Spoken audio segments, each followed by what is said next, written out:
Hola, muy buenas tardes a todas y a todos. Estoy muy contenta de que nos volvamos a saludar el día de hoy, miércoles 22 de julio. La verdad estoy muy contenta porque el día de hoy tenemos nuestra segunda transmisión de estos diálogos que son, por supuesto, en confianza y que estamos haciendo con el objetivo de poder seguir muy cercanos a nuestros amigos y vecinos de la alcaldía Benito Juárez, pero por supuesto para también llegar a toda la audiencia de la Ciudad de México que está interesada y que, pues, por supuesto, tiene la oportunidad de conectarse el día de hoy, pues para poder tocar temas que son tan importantes para la vida de nuestra ciudad. Hoy estoy muy contenta porque en esta segunda transmisión nos acompaña una mujer talentosísima. La verdad es que una mujer súper trabajadora, muy sencilla, pero además una gran profesional y estoy segura que ahora que tengamos oportunidad de platicar con ella durante estos minutos, ya verán y confirmarán lo que les estoy diciendo. Por supuesto, debo también recordarles que hacia el final de nuestra transmisión, pues tendremos también la oportunidad de hacer algunas preguntas y respuestas con nuestra invitada del día de hoy. Así que sin más, pues agradecerles a todos su presencia. Veo que ya tenemos algunos amigos y vecinos que están conectados. A todos les mando un gran saludo. Carlos Grijalva, Mariloli Fuster, una gran amiga. En fin, también nos acompañan de la GAM, evidentemente Benito Juárez, Raúl Ortega. Bueno, se nos van a ir uniendo muchos amigos, así que pues les saludo a todos y les agradezco como siempre su apoyo y su presencia. Para iniciar entonces, déjenme presentarles a nuestra invitadaza del día de hoy. Ella es la consejera electoral del Instituto Electoral de la Ciudad de México, la maestra Carolina del Ángel Cruz. Ella, como muy sencilla, como ya les platiqué que es, nos hizo una muy breve semblanza de un poco de su trayectoria y de los temas en los que ha incursionado, así que permítanme leerles. Ella es consejera electoral del Instituto Electoral de la Ciudad de México. Es presidenta de la Comisión de Igualdad de Género y Derechos Humanos. Actualmente estudia el doctorado en Derecho Constitucional y Derechos Humanos. También es integrante de RENACE, la Red Nacional de Consejeras y Consejeros Electorales por una Democracia Incluyente, y también de la Asociación Mexicana de Consejeras y Exconsejeros Electorales. Ella es feminista, es apasionada del derecho y la psicología con énfasis en perspectiva de género. Es defensora de derechos humanos y tiene más de 20 años de experiencia en materia electoral. Sin duda, una gran mujer y una gran representante de todas nosotras en el Instituto Electoral de la Ciudad de México. Así que, mi querida maestra Carolina, bienvenida a esta charla en confianza. Muchísimas gracias por habernos aceptado esta invitación. Muchísimas gracias, Fernanda. Un gusto, de verdad que para mí es un honor que me invites a platicar con el auditorio ya en esta cumbre de estas charlas en confianza. Y bueno, pues platicarles lo que venimos haciendo en el Instituto Electoral y los temas que quieran saber y en los que yo pueda colaborar, por supuesto. Muchísimas gracias, consejera. Pues permítanme platicarles para quienes son la primera vez que se incorporan en estas videoentrevistas. La idea es generamos una serie de preguntas para que pudiéramos pues aprovechar al máximo el conocimiento y la experiencia de nuestra ponente el día de hoy, de la consejera Carolina, y como les platicaba, pues hacia el final de esto tendremos la oportunidad de hacer algunas preguntas y por supuesto que la consejera nos ayude a despejar esas dudas que nos quedan. Consejera, déjame platicarte que estoy viendo que muchos compañeros que son integrantes de COPACOS de distintas alcaldías nos están acompañando. Saludo a Eva Lamarque, que nos acompaña de la Colonia Guerrero. Entonces, seguramente van a venir preguntas muy interesantes y yo sé que pues nos vas a dar oportunidad ahí de contestarlas. Y bueno, pues para empezar, como les decía, pues ella es la presidenta de la Comisión de Igualdad de Género y de Derechos Humanos. Entonces, pues para arrancar con nuestra conversación, quisiéramos empezar platicando un poquito sobre la participación política y sobre todo, pues, cómo se han venido ejerciendo los derechos en nuestra sociedad, de una sociedad que, pues sin duda yo creo que bastante democrática, aunque lo digo con toda transparencia, creo que también una sociedad que poco a poco pues está perdiendo un poco el rumbo de la importancia de la democracia, del equilibrio de los poderes. La verdad es que para nosotros es fundamental poder tener instituciones como el Instituto Electoral sólidas y bien representadas. Así que, querida consejera, pues mi primera pregunta sería, ¿cómo ves el balance sobre la calidad de la democracia, de la participación política y del ejercicio de los derechos en el ámbito local y, por supuesto, nacional? Bueno, pues me parece que la participación democrática es de manera general, ¿verdad? Creo que necesitamos participar como ciudadanía. Me parece que el tema de la democracia, primero hay que dejarlo bien claro, nos involucra a todas las personas. A veces creemos, y tú no me vas a dejar mentir, la gente cree que como ya te eligieron a ti para un cargo público, pues ya te delegaron toda responsabilidad, toda cuestión, y las personas a veces se hacen a un lado de esta responsabilidad social que les toca. Entonces, ¿cómo veo? Creo que todavía nos falta involucrarnos como ciudadanía en la participación política de la ciudad, del país. Un ejemplo claro es las Copacos, de las que justo hablas, y entiendo muchas personas de Copacos nos están viendo, nos están sintonizando. Entonces, de repente la participación no es la deseada. A veces es falta de información, por supuesto, a veces es falta del énfasis que se tiene que poner desde la autoridad, pero también la verdad es que es parte, es un círculo vicioso, se trata de falta de interés, falta de investigar y también pues otras prioridades, ¿no? Hay espacios en esta ciudad en donde a lo mejor la gente está politizada por propia naturaleza, por propia relación vecinal, relación ciudadana, pero hay gente a la que no tiene tiempo porque las oportunidades económicas pues no les permiten estar metidos en estas cosas y lo que les urge es llevar algo de comer a casa y pues dejan esta cuestión que tendría que ser prioritaria para un último momento. Entonces, se vuelve un conjunto de cosas. Para que haya una participación democrática completa debe haber oportunidades, debe haber igualdad de circunstancias para toda la ciudadanía, para toda la población, y que quien quiera participar de esto no deje de hacerlo por una cuestión de necesidad, sino porque de verdad no le interesa, cosa que yo sí vería un poco negativo, pero bueno, finalmente en un país y en una ciudad de libertades, hasta para eso existe libertad.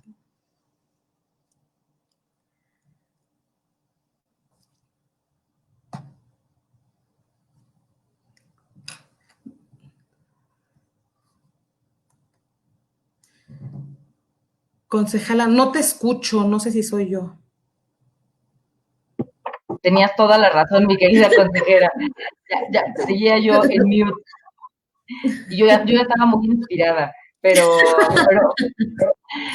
en realidad pues lo que te compartía es que tienes razón absoluta cuando dices que pues la democracia no solamente se construye pues entre quienes son electos, el día de la elección, entre las instituciones, al final del día pues esto es un proceso que se da de manera continua y si no hacemos que los ciudadanos estén mucho más involucrados, que se vuelvan más exigentes y que hagan por supuesto que la labor de quienes tenemos la oportunidad de dedicarnos al servicio público, pues sea el de ser muy transparentes y rendirles cuentas, yo creo que pues nos va a costar mucho trabajo ir consolidando nuestra democracia. Pero creo que en buena medida, mi querida consejera, eso se debe, entre otras cosas, pues a que ahora vemos a ciudadanos que en su mayoría pues desconfían de los políticos, desconfían de los partidos, desconfían incluso de las instituciones. En ese sentido, querida consejera, ¿tú crees que deberíamos impulsar tanto de los institutos electorales como de los partidos políticos, incluso nosotros, ¿no? ¿Cómo le hacemos para que pues haya mayor confianza y los ciudadanos pues no dejen de salir, de participar y de exigir un sistema democrático? Ok, sí, tocaste el tema de la democracia y el tema de las autoridades, la desconfianza. No podemos dejar de poner a la luz, porque es una realidad, el sistema político y el sistema electoral mexicano está basado en la desconfianza. Platicábamos hace un rato antes de entrar en vivo, les comento a todos un poco que platicábamos justamente de lo que estamos haciendo de asambleas comunitarias en línea para el tema indígena. Y sin embargo estamos a la expectativa de que no vaya a tener no tiene vicios operativos, es completamente confiable, pero la desconfianza está latente en la ciudadanía. Por eso nuestras normas en general, pero las electorales, las político-electorales son tan complejas, se vuelven tan complejas que son difíciles de operar. ¿Y por qué es necesario que sean complejas? Pues porque están basadas en la desconfianza. Necesitamos desde la norma garantizar, por ejemplo, desde el lado electoral, que un ciudadano es igual a un voto y solo un voto, que una persona vale un voto, que como decían por ahí, yo debo decir, llevo 20 años en la cuestión electoral y un vínculo real no encuentro, no estoy diciendo que no haya existido, no sé antes, pero desde que yo estoy en la función electoral, no entiendo el argumento sin fundamento desde entonces de que los muertos votan, por ejemplo, ¿no? O de que existen fraudes y fraudes y fraudes. Yo te digo, la verdad es que creo que desconfiar en ese sentido es desconfiar de la ciudadanía, porque es la ciudadanía, nuestras vecinas y nuestros vecinos son los que reciben los votos el día de la jornada electoral. Esta desconfianza va muy de la mano con desinformación, con que no conocemos lo que cada quien tiene que hacer. ¿Y sabes con qué otra cosa? Con la falta de rendición de cuentas, pero también de pedir las cuentas. La gente no sabe que tenemos la facultad de decirle a cualquier autoridad, de primero de preguntarle a cualquier autoridad, ¿qué estás haciendo? Enséñame el documento tal, este dinero en qué te lo gastaste. Tenemos el derecho al acceso a la información pública que tanto, tanto ha costado. Bueno, ahí está. La ciudadanía puede hacer uso de él para preguntarnos a cualquier persona obligada, te iba a decir cualquier funcionario o funcionario público, pero no nada más, los partidos políticos también son entes obligados. Entonces, tenemos como ciudadanía una herramienta maravillosa para acceder a la información pública y no la usamos. Y de repente la usamos para cosas, no quiero decir irrelevantes, pero a lo que voy y con esa claridad, de repente quienes más la usan son los reporteros, los medios de comunicación, que son ciudadanía y está bien, qué bueno que la usen, pero falta más uso de estas herramientas por parte de la ciudadanía en lo individual, para que cada quien se entere de lo que está haciendo y para que podamos llegar, oye, consejera, fíjate que yo te digo que hiciste fraude por A, B, C, y no nada más aventar la bomba de fraude, fraude, fraude, y se cae el mundo. Entonces, repetimos, somos muy de repetir lo que oímos, sí creo que sin fundamento, sin elementos, confiando en quien nos lo dice, pero desconfiando completamente en quien está teniendo una función pública a partir de descalificaciones políticas que lamentablemente trascienden a la administración pública. Me parece que ese es el tema. El tema es tener todo politizado y creer que toda la vida estamos en contienda electoral. No habría problema de ello. Yo también te debo decir, de repente creo que nuestro sistema electoral es muy complicado en ese aspecto. Creo que debiéramos trascender a que cada quien pudiera decir en el momento que quiere, quiero ser candidato o candidata a y voy para adelante. Pero pues el sistema de desconfianza en este país no nos da chance, no nos da oportunidad de eso. Hay que seguir reglas claras, hay que seguir reglas muy coercitivas, muy cerradas, hay que hacerlo, hay que respetarlas. Pero sí, la base definitivamente es la desconfianza y para mí esa desconfianza está basada en desconocimiento. ¿Qué necesitamos para romperla? Conocer, leer, investigar, escuchar y sobre todo hacernos opinión propia. Puede o no coincidir con las que oímos, para bien o para mal. Eso es lo de menos. Lo importante es que esta opinión sea propia y que no creamos ciegamente en lo que nos dice A, B, C, D o el que sea, ¿no? Ese es el tema. Creo que se trata de informarnos y se trata de hacer uso de las herramientas que ya existen. Concretamente, me refiero ahorita al tema de transparencia y acceso a la información pública. Tienes toda la razón, mi consejera, y yo la verdad es que ahí coincido. Creo que en buena medida, pues ya lo decíamos, hoy ya lo habíamos escuchado, tenemos una democracia costosísima, y claro, pues en buena medida es porque le ponemos control 1, 2, 3, 18, 27,000, ¿no? Porque claro, pues vivimos en una sociedad que hoy no confía en sus instituciones, y bueno, pues creo que en buena medida pues nos lo tenemos, y digo nos porque al final pues quienes nos hemos estado en el servicio público de alguna manera nos compete, pues no lo hemos ganado, pero creo que también de a poco me parece que la ciudadanía, en la medida en la que no solamente esté más informada, sino además sea más exigente, esto va a combatirse. Y la verdad es que por esa razón, entre otras, es que hoy estamos realizando este tipo pues de videoentrevistas.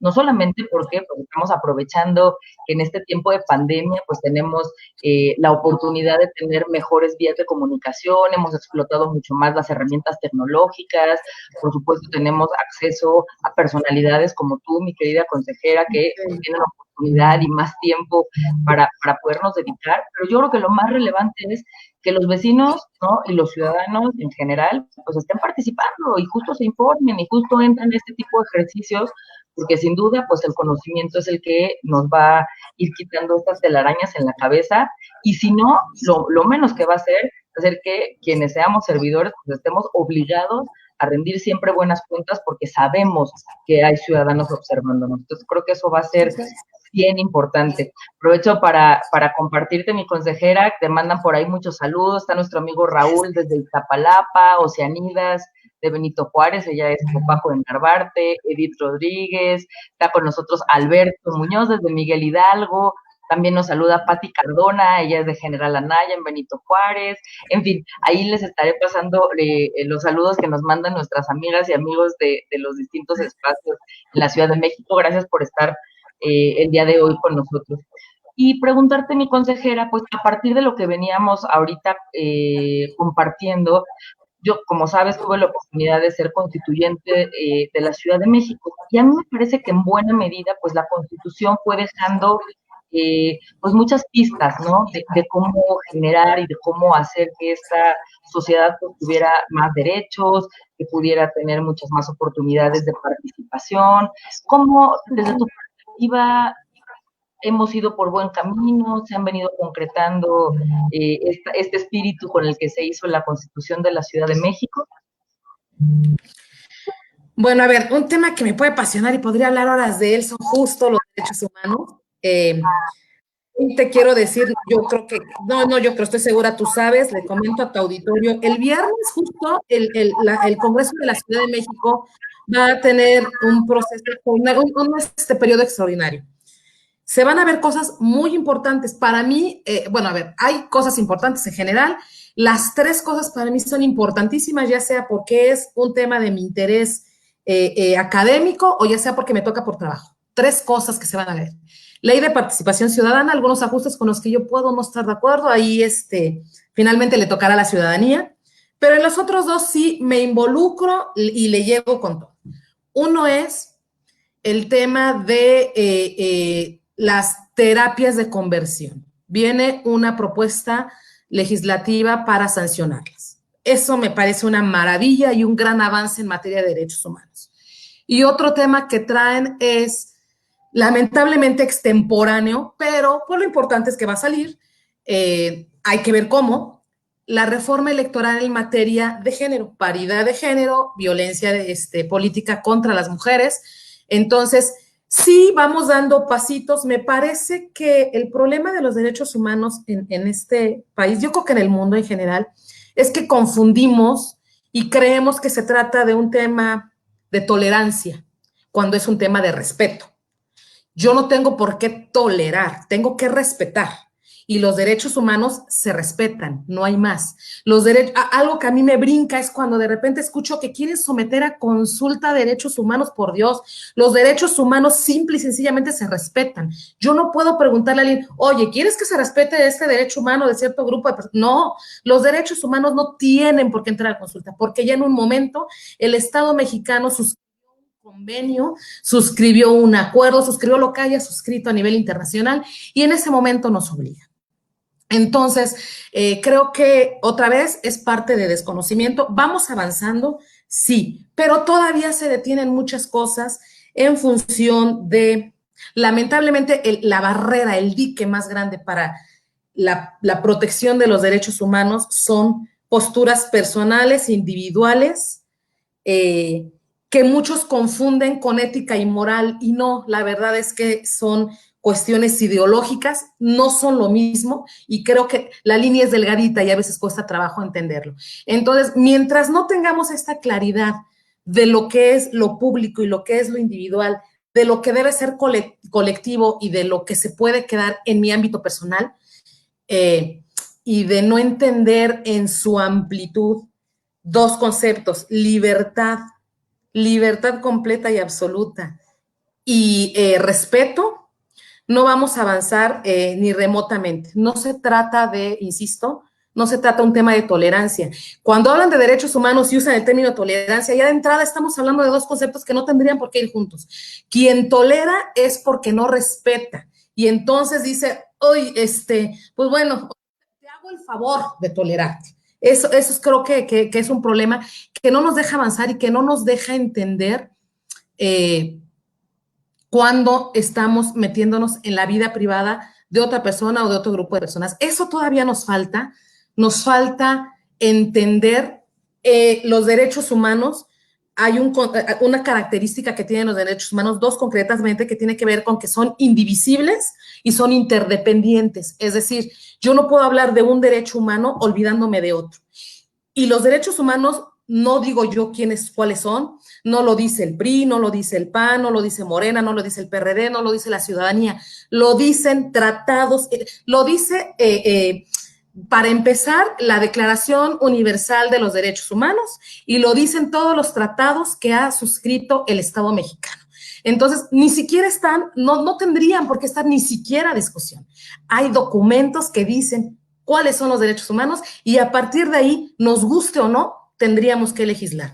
Podemos estar o no de acuerdo, pero la claridad es que ya nos comprometimos como Estado mexicano a respetarlos. Entonces, creo que eso es lo que nos falta, a lo mejor otra vez, es un tema de falta de conocimiento. Yo invitaría a quienes hacen este trabajo a que de verdad vale la pena conocer. Hay dos cosas indispensables para legislar en este país y en cualquiera.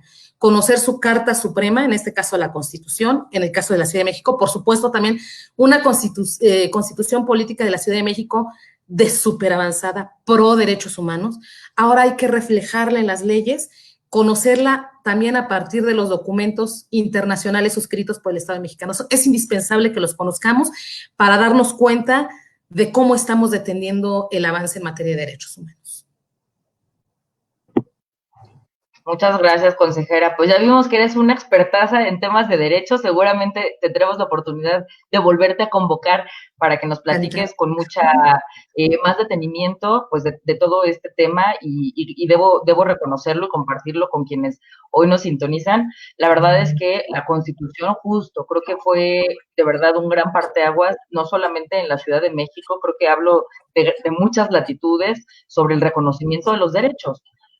Ahora lo importante es cómo los garantizamos, ¿no? Pero bueno, creo que en ese sentido, al menos en ponerlos en papel y en buscar hacerlos pues, accesibles para todo el mundo, pues al menos en eso la Ciudad de México, pues ya ahí va teniendo su palomita. Justo en ese sentido va un poco mi siguiente pregunta, querida consejera. Como muchos de ustedes sabrán, pues durante todas estas semanas el Instituto Electoral, aunque no es competencia puntual de la maestra Carolina, igual que nos pudiera compartir un poquito, durante estos días se han estado pues haciendo distintas reuniones con las personas representantes de los pueblos, de los barrios originarios y de las comunidades indígenas residentes de cada una de las alcaldías de la Ciudad de México, justo porque pues viene un proceso de no sé cómo le vayamos a poner, recircunscripcionamiento, no sé qué nombre tenga. Pero bueno, estamos haciendo nuevas circunscripciones en la Ciudad de México justo por los cambios que mandata la Constitución para que ahora haya un poco más de concejales en alcaldías que son más pobladas. Y en ese sentido, me gustaría preguntarte, no sin antes agradecer la presencia en Facebook de nuestra querida actuaria Ana Lilia, la presidenta del órgano distrital del Distrito 17 en la alcaldía de Benito Juárez, una mujer muy solidaria y a la que le ha tocado, pues en buena medida, estar ahí pendiente pues de cómo garantizamos la participación de todos estos representantes de los pueblos y barrios originarios. ¿Qué es lo que va a pasar? ¿Nos podrías platicar un poquito cuál es la intención con la que están realizando estos foros? Claro que sí, porque bien lo comentas, estamos como instituciones, sabemos ya desde hace mucho tiempo que nos tocaba hacer la, ¿cómo dices? Circunscripcionalidad, bueno, volver a generar la circunscripción. Estoy igual.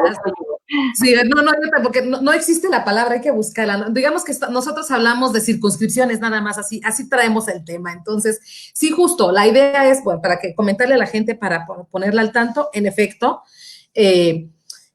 ustedes saben, la concejala y como 9 más en Benito Juárez y 10 en cada una de las demarcaciones fueron elegidas y elegidos así en 2018, con un número uniforme para esa elección por la premura con la que salió pues la Constitución y después la norma electoral que lo rige. Y la misma ley nos daba al Instituto Electoral de la Ciudad de México la obligación, nos ponía la tarea de reacomodar las circunscripciones electorales de las circunscripciones de las alcaldías, de las demarcaciones territoriales, a fin de que dependiendo la cantidad de habitantes de cada una de las demarcaciones, se eligieran un número diverso de concejalas y concejales. Este tema lo venimos trabajando en el instituto desde que acabó el proceso electoral pasado, o sea, esto no es nuevo para los trabajos del instituto, sin embargo, lo que sí fue nuevo fue la pandemia. Estábamos por empezar las asambleas, bueno, les hablaba hace un rato de derechos humanos. Parte de estos derechos humanos es la obligación de consultar, ustedes lo saben, pueblos y barrios originarios. Los pueblos indígenas, los pueblos originarios de todo el país, estamos obligados por tratados internacionales a no invadir así de una manera tajante, no quitarnos prácticas colonizadoras. Ese es, digamos que sería como el término general, el término correcto.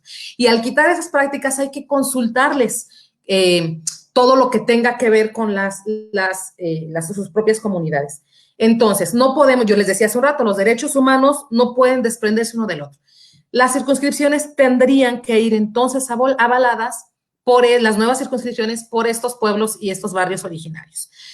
Los trabajos nos hicieron cambiar el rumbo, poner una piedrita en el río para después encontrarnos más adelante con él, para encontrar la forma de consultar las comunidades indígenas y los pueblos originarios en la Ciudad de México, con todo y pandemia. La vía que encontramos, que creo que es a la que debemos transitar en todos los aspectos de ahora y para adelante, y porque así debe ser y porque además eso es lo que tenemos hoy, es la vía tecnológica. Llevamos ya varios días haciendo consultas virtuales en donde se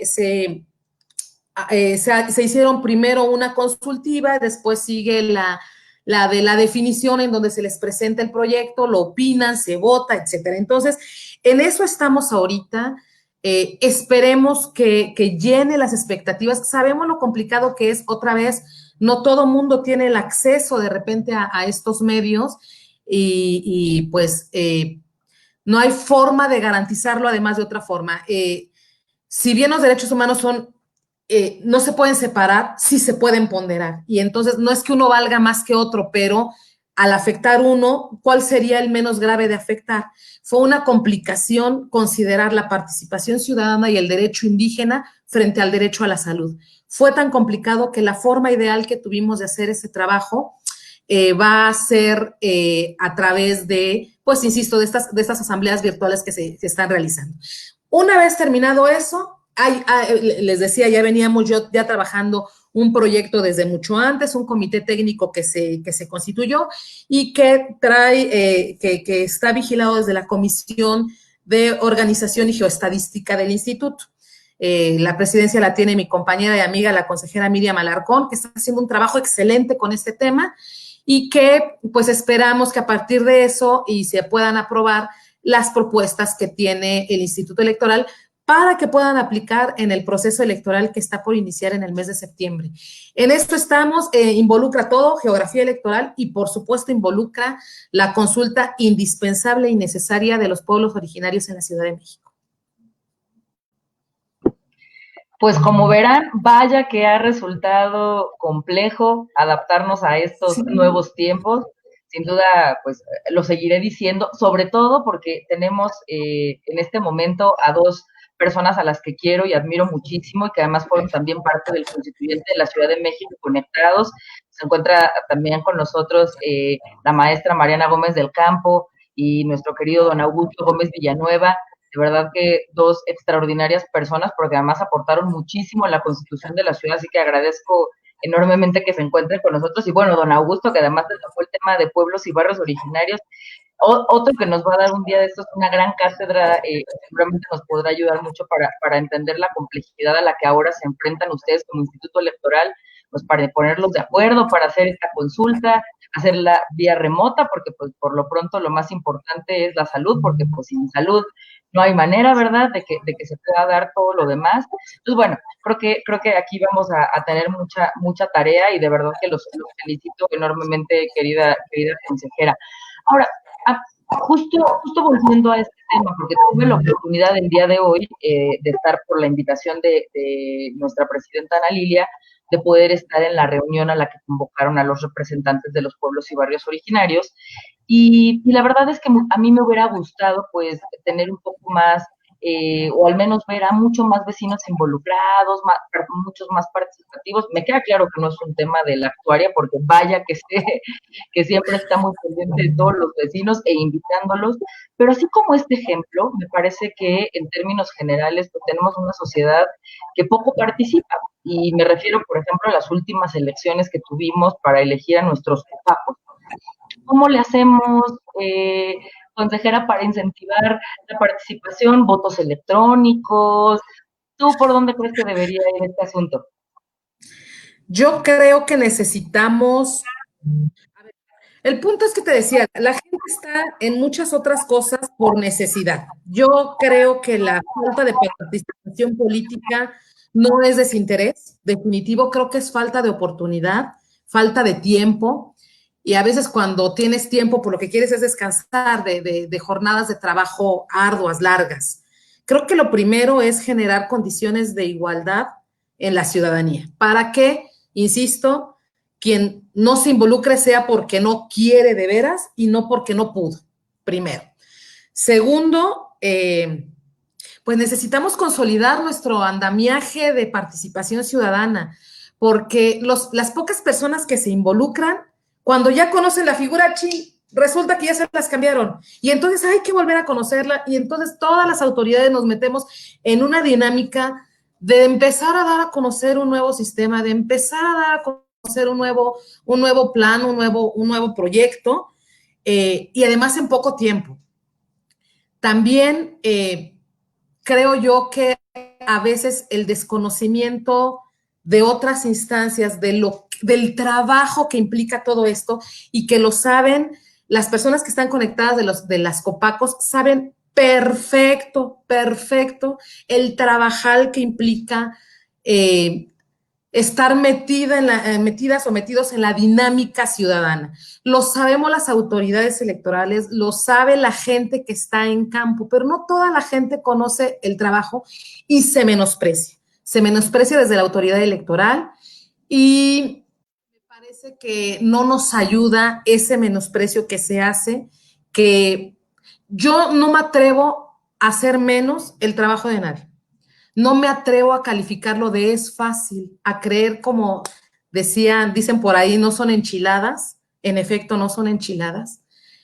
Y ese desconocimiento hace que no se tenga las herramientas, el presupuesto, el tiempo necesario para hacer estas actividades, sobre todo cuando se trata de una figura nueva, en donde primero hay que darla a conocer. Entonces, ¿qué creo que se necesita? Primerito, consolidemos un sistema, quedémonos con una idea. Me parece que lo que funciona se debe quedar y debe trascender a los cambios. Y si no funciona, pues es que no había funcionado. Entonces hay que, como ciudadanía, poner el dedo en lo que no está funcionando, decir, esto no me sirve, hay que cambiarlo. Pero también como ciudadanía hay que tener el valor de decir, oye, si me estaba funcionando, ¿por qué me lo vas a cambiar? Esto hace que la gente le cueste mucho trabajo participar. Es un punto de vista muy personal. Creo que quienes siempre están involucrados en este tema les cuesta el doble de trabajo decir, ya no soy esto, ahora voy a hacer esto, y ahora es por este lado, y entonces ya no solo es salir a hacer trabajo de campo, sino salir a hacer un trabajo de difusión. Yo de verdad que le reconozco muchísimo al personal de toda la vida del Instituto Electoral de la Ciudad de México, porque tiene, como bien dices tú, tú me imagino que ahí en Benito Juárez coincides con Ana Lilia, y con mi querida Alejandra Torreblanca. Así son los titulares y el personal de los órganos concentrados de todo el instituto. Son chambeadores, conocen a la gente, trabajan en el campo, trabajan en la calle, pero no nos alcanza la vida para estar organizando por un lado y promocionando por el otro. Entonces, creo primero es eso, que la gente se involucre, pero que no estemos cambiando tantísimo la dinámica en la que es la participación colectiva, la participación ciudadana. Creo, a ver, en resumen, la participación ciudadana debe ser eso y no adecuarse a las necesidades políticas. Creo que es el tema, porque lo político, si bien todo es público, de repente confundimos, decimos por ahí lo político, general es político, no. Lo general es público. Lo político, hablando de política, tiene que quedarse en otro ámbito. Cuando lo revolvemos es cuando me parece que politizamos, complicamos y lo volvemos un poco complejo para la ciudadanía, pero también para la operación propia. No sé qué revolví toda, ¿verdad? Ya dije todo esto. No, estuvo súper bien, consejera. Yo, y voy a concluirte con una frase que nos deja Adriana Sandoval y dice, el conocimiento nos hace libres. Sí. Y yo creo que en buena medida es lo que has dicho, así que pues sigamos informándonos, sigamos estando pues muy pegados, y yo creo que con esto vamos a ir generando mayor participación, y de verdad creo que en la medida en la que más participemos y más exijamos, pues mejores servidores públicos vamos a tener, gente que se haga responsable de su chamba, y por supuesto pues con el objetivo de que a todos nos vaya mucho mejor, ¿no? A todos como país. Consejera, pues déjame ir pasando a otro tema, porque ya vimos que eres apasionada de los derechos, y seguramente, insisto, te tenemos en otra ocasión por acá para que nos platiques con mayor profundidad, pero no quisiéramos desaprovechar este tiempo también para preguntarte pues, sobre algunos temas que pues para nosotros son de la mayor relevancia, que es pues la igualdad sustantiva y la violencia por razones de género. Entonces, aquí me gustaría hacerte unas preguntas. Déjame aprovechar rápidamente para saludar a algunos amigos, porque ya nos escribieron que si no los saludamos, se nos van a ir, así que les mando un saludo a Marcela Rey, anda por acá Arián López, la doctora Cristina Ramos, César Topete, Marta Ojeda, Cris Trejo, Tere Bravo de Naucalpan, para que vean que también las fronteras de la Ciudad de México nos quedan cortitas. Anda por aquí Vicky Arreola de Miguel Hidalgo, Patricio Bernardich de Benito Juárez, Héctor Zapatero de Azcapotzalco, Adriana Sandoval, que ya dijimos que nos dejó hasta su super frase. En fin, ahí los iré mencionando, pero gracias a todos por acompañarnos. Así que vamos a entrarle al tema de género y al tema de pues, violencia por razones de trabajo que sigue ocurriendo. En ese sentido, consejera, déjame empezar preguntándote, ¿cómo le hacemos pues para lograr que verdaderamente haya pues una igualdad de derechos entre mujeres y hombres? Ya sé que te estoy haciendo la pregunta del millón, pero bueno. ¿Cómo le hacemos? Pues hay que educar, hay que reeducar y hay que entender.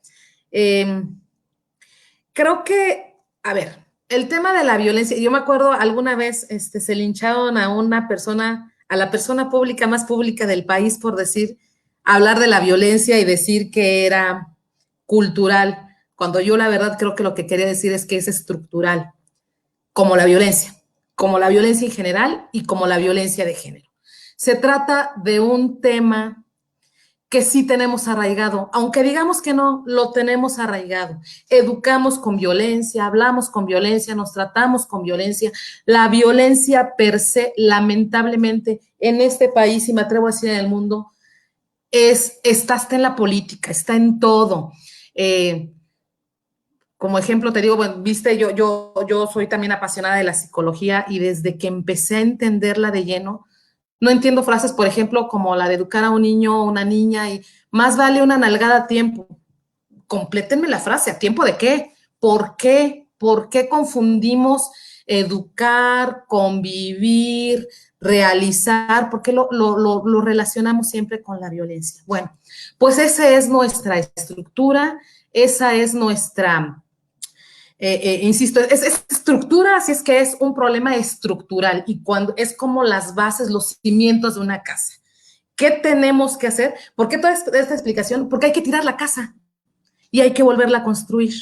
Hay que quitar esas bases violentas de la sociedad. Todo lo violento, todo lo violento, creo yo, debe erradicarse. ¿Por qué? Porque lo tenemos naturalizado y entonces al ser naturalizado es normal y es la forma que tenemos de convivir como seres humanos. Ese me parece que es un grave problema. Luego, a esto súmale una cuestión de jerarquización de los sexos. Todo lo que es masculino es superior a lo femenino. No lo digo yo, lo dice hasta el idioma español, que todo mundo defiende, que no haya lenguaje incluyente, cuando lo masculino es lo predominante, porque lo masculino, la O es genérica. ¿En dónde? Pues nomás en el español, perdón, la O es masculina. Aquí y en todos los lugares donde se habla español, la O es masculina. Entonces, en el momento en que generalizamos, asumimos aquí y aquí que lo masculino es superior a lo femenino. Y siempre que algo es superior, siempre tiene que estar subordinado a. Y cuando hay subordinación malentendida, además, viene la violencia.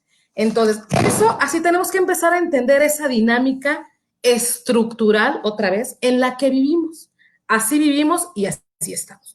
¿Cómo vamos a eliminarla? Pues primero entendiendo, dejar de decirnos a quienes estamos metidos en esta feminazis, por ejemplo, construir ciudadanía y construir educación y construir nuevas generaciones que no distingan a las personas en su valor por sus genitales, que no las distingan en su valor por eso. No me meto en otros temas más personales, eso no, pero en su valor como seres humanos no tendría por qué clasificarnos, no tendrían por qué clasificarnos los genitales. Y entender que la política no tiene que ser violenta, dura, arrebatada. Porque ¿qué es lo que pasa? Muchas mujeres llegamos a cargos públicos, voy a hablar en primera persona para que no, aunque en lo personal he intentado no hacerlo, pero para ser más general, llegamos a cargos públicos y tomamos posturas patriarcales. Llegamos por cuotas, porque sí, perdón, hoy la mayoría de las mujeres que tenemos un cargo público es porque hay cuotas, si no, no estaríamos, si no estaría un hombre igual de capaz que nosotras, mejor de capaz que nosotros o peor de capaz que nosotras, pero un hombre. La verdad es que estamos aquí porque hay cuotas de género. Y se nos olvidó que llegamos por una cuota y entonces asumimos actuaciones patriarcales y agredimos a las mujeres y lo peor es que empezamos a hacer política agresiva, política de grilla, política de golpeadora y criticamos a quien es sensible, cuando la verdad es que tendría que ser al revés. Habría que sensibilizar a los varones que les enseñaron que no lloran. O sea, pues, para pronto, hay que quitar de nuestra cabeza roles y estereotipos de género. Eso es lo que necesitamos. Mientras no cambiemos eso, podemos, y qué bueno que haya, acciones afirmativas, normas que sancionen la violencia de género, pero me parece que estamos tapando por encimita y no estamos rellenando ese hoyo grandísimo que es el hoyo de la violencia. Entonces, está bien que haya, me parece que es importante porque nos sirve para visibilizar, pero no podemos trabajar nada más en eso porque si no, no estamos avanzando. Necesitamos cambiar la estructura, necesitamos deconstruirnos y aprender a reaprender. Eso es lo que necesitamos, entender que lo que daña esta sociedad es todas las formas de violencia y que de las peores son las que son por subordinación, como en su momento en el siglo pasado, la discriminación contra los negros en Estados Unidos, definitivamente era un tema que los mataba. Pues así estamos ahora las mujeres. La violencia contra las mujeres, hay muchas violencias, pero la violencia contra las mujeres tiene su expresión más grave en la violencia feminicida. Y no verlo, y no ponerlo, y no decirlo, es no querer entender que existe y no querer solucionar un problema que no es de mujeres, es un problema de la sociedad. Y a mí no me gusta decirlo porque no es por ahí. No se trata de si tengo mamá, si tengo hermanas, si tengo novias, si tengo amigas, no. Simple y sencillamente convivo con poquito más del 50% de la raza humana que son mujeres. Entonces, nada más por eso, no somos una minoría, somos un grupo y no somos un grupo vulnerado, somos un grupo, perdón, vulnerable, somos un grupo vulnerado por una cuestión jerárquica basada en genitales. Increíble, pero esa es la realidad de las mujeres en este mundo y, por supuesto, en el país. Mi querida consejera, pues lo dices muy crudo, pero creo que con toda razón, porque así es, y la mera verdad es que pues es la situación en la que vivimos las mujeres en nuestro país y seguramente en la mayoría de los lugares en el mundo, pero bueno, pues todavía son muchas cosas que tenemos que ir mejorando. Por favor, compártenos, yo te quisiera hacer una pregunta y ahorita la quiero concatenar, pese a que dijimos que las haríamos al final, creo que hay una pregunta de Patti Reyes, perdóname, de Cristina Ramos, que creo que podría caber aquí muy bien.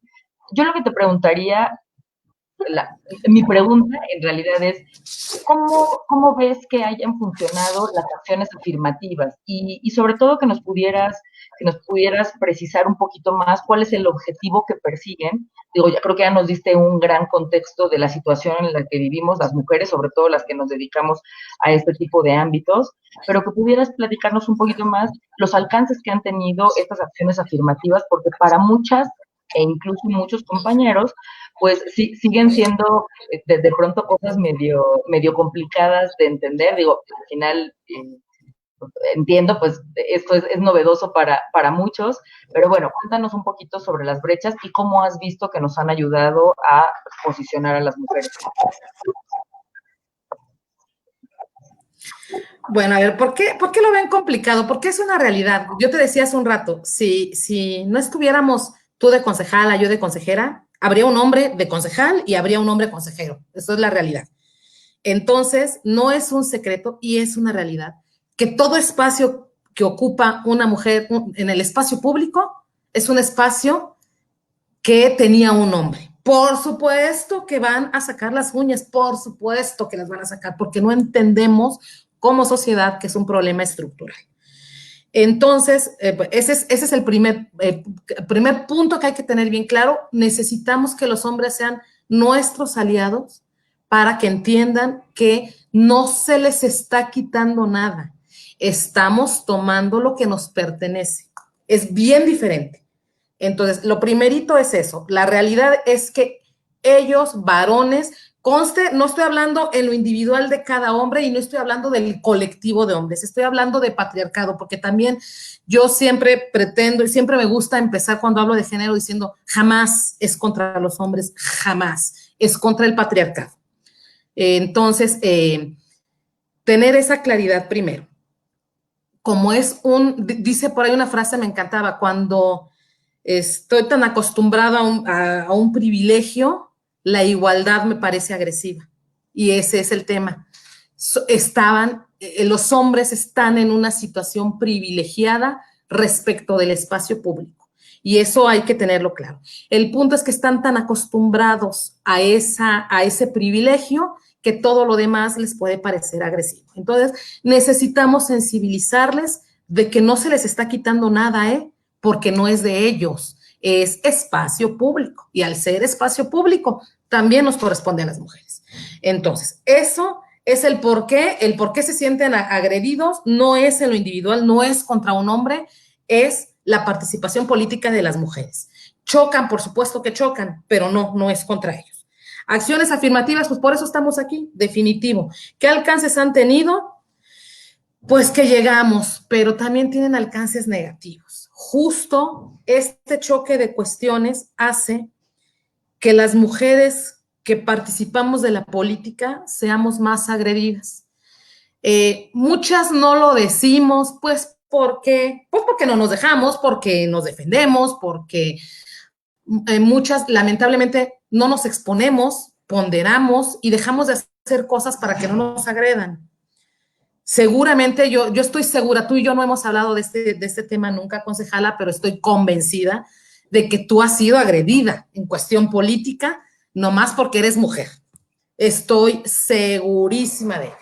Entonces, fíjate que este domingo, comentábamos hace un rato también, se acaban de elegir a las personas que van a ser nuevas consejeras y consejeros del Instituto Nacional Electoral.